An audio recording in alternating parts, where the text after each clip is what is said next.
Hey guys, it's Denitra Cade.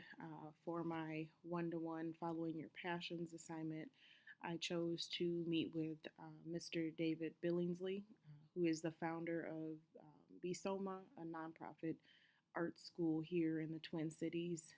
I chose to meet with him because, excuse me, from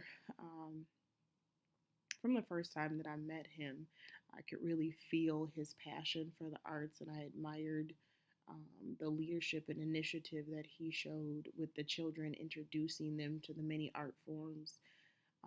After one of the class sessions, one particular Saturday afternoon, I pulled Mr. Billingsley aside and complimented him on the school and his accomplishments, and just thanked him for giving my daughter, niece, and nephew the opportunity to take part in something that they might not otherwise have had an opportunity to do so.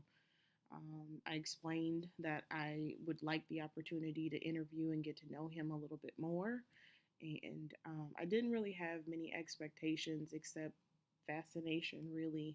Having met him in person a few times already, I imagined that delving more into who he was and his drive would really only be magnified beyond where it already was. Unfortunately, due to timing and schedules, we were forced to meet via telephone. He was just coming back from a family road trip for the holidays and two shows where he played a keyboardist for Robert Robinson and the Sounds of Blackness.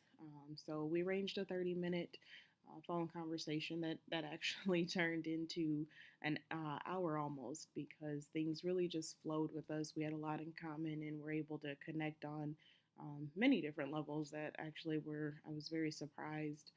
Um, but Mr. Billingsley was very flattered that I had chosen him for this assignment. He thanked me for the opportunity to share his testimony and his journey, really, and how he got to where he is, excuse me. He expressed appreciation for hearing the testament about my daughter, niece, and nephew, and really just reiterated how those particular stories were fuel to his fire, and really what drove him to just keep pushing forward.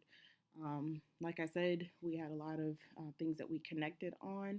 There was one particular story that he shared that resonated with me the most, and that was that of the oppression and suppression that he experienced early on in life.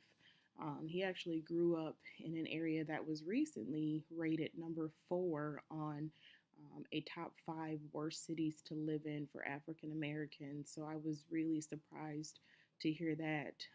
And if nothing else, I just took away drive from this conversation and perseverance, just not letting fear stand in the way, being fierce about your passions, and no matter what, keep going. As a leader, he reminded me that it's not always about you, the leader. In fact, it's never about you, and almost always about the people that you stand to influence.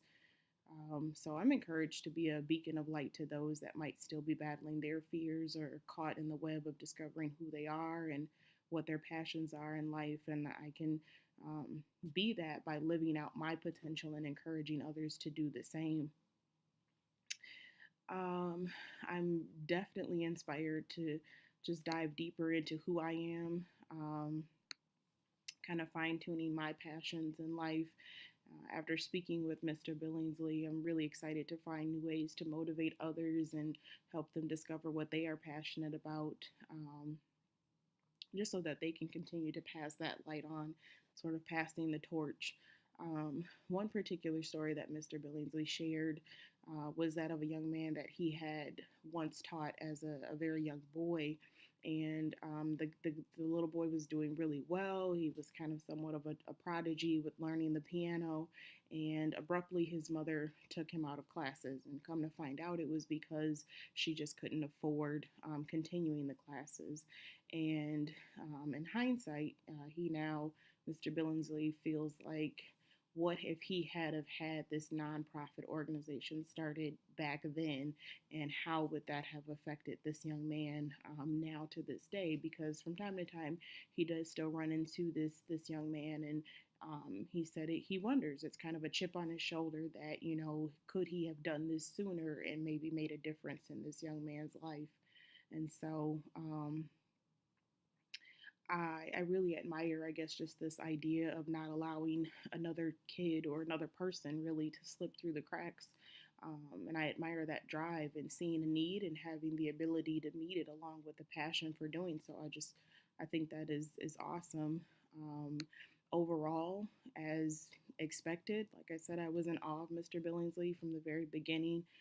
The chips were stacked against him, and from his upbringing to the oppression he faced environmentally, to failed business ventures, to lulls of depression in life and wanting to give up, and even some failed attempts at supplying a need to the community and sharing his gifts, and becoming so frustrated that he questioned his purpose in life. Um, but once he realized that it wasn't about him and what he needed, but instead about, the people he was trying to reach, things really began to fall in place for him. Um, and so that was inspiring to me that he just didn't give up.